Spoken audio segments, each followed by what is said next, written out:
Senator McKenzie. Thank you, Mr President. My question is to the Minister for Indigenous Affairs, Senator Scullion. Can the Minister inform the Senate how the government is honouring the Minister's commitment to support people with Machado-Joseph Disease? The Minister for Indigenous Affairs, Senator Scullion.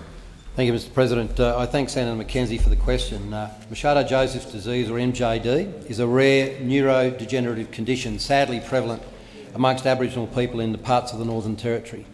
Recently, I declined to approve an inappropriate Northern Territory Aboriginal Benefits Account grant of $10 million that the former minister had promised to the MJD Foundation.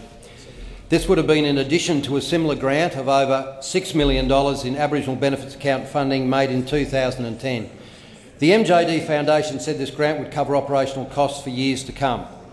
The Aboriginal Benefits Account is Aboriginal money. This is their own discretionary money.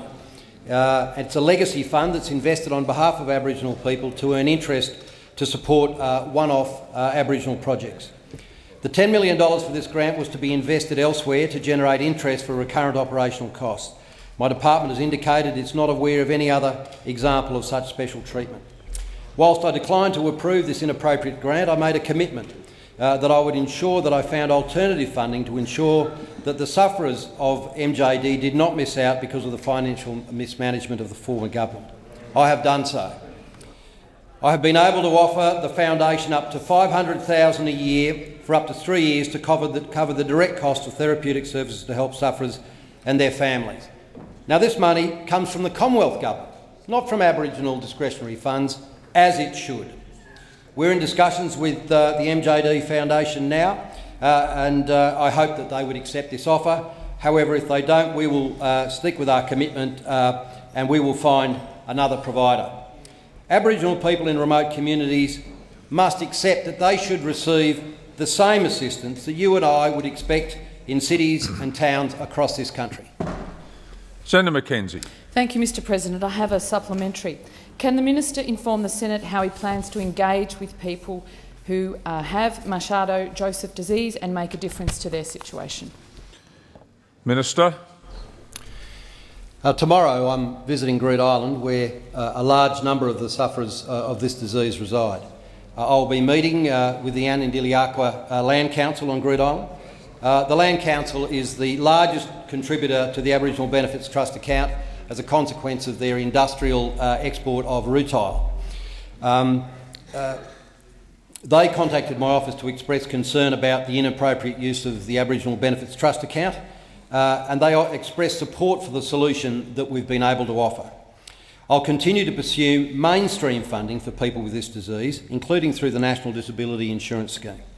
I should not have to remind everyone that the best way to pursue this issue and identical issues is through mainstream health or disability funding rather than asking Aboriginal people to use their own funds. Senator McKenzie. Thank you, Mr President. Will the Minister inform the Senate whether he agrees with the previous approach to the funding for the MJD Foundation? The Minister. Look, the fact that all of the sufferers of this condition are Aboriginal people doesn't mean we should necessarily use Aboriginal money to fund it. If a person needs a wheelchair in Sydney, we look to the health and disability sectors to provide for that. Why should it be any different for Aboriginal people and in their communities? Why should we be in effect asking them to provide their own money rather than the Commonwealth providing the money as it would be anywhere else across this country?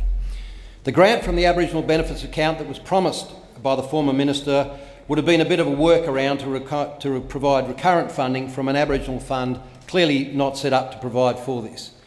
And I didn't support the pulling out of Aboriginal money for MJD Foundation from the Aboriginal Benefit Trust account as a substitute for mainstream health funding. It's not its purpose and would not maintain the integrity and sustainability of the Aboriginal Benefits Trust account. But the principal issue, Mr President, is we should not ask Aboriginal people to pay for something that every other Australian would take for granted it's paid for mainstream funding. Time has expired.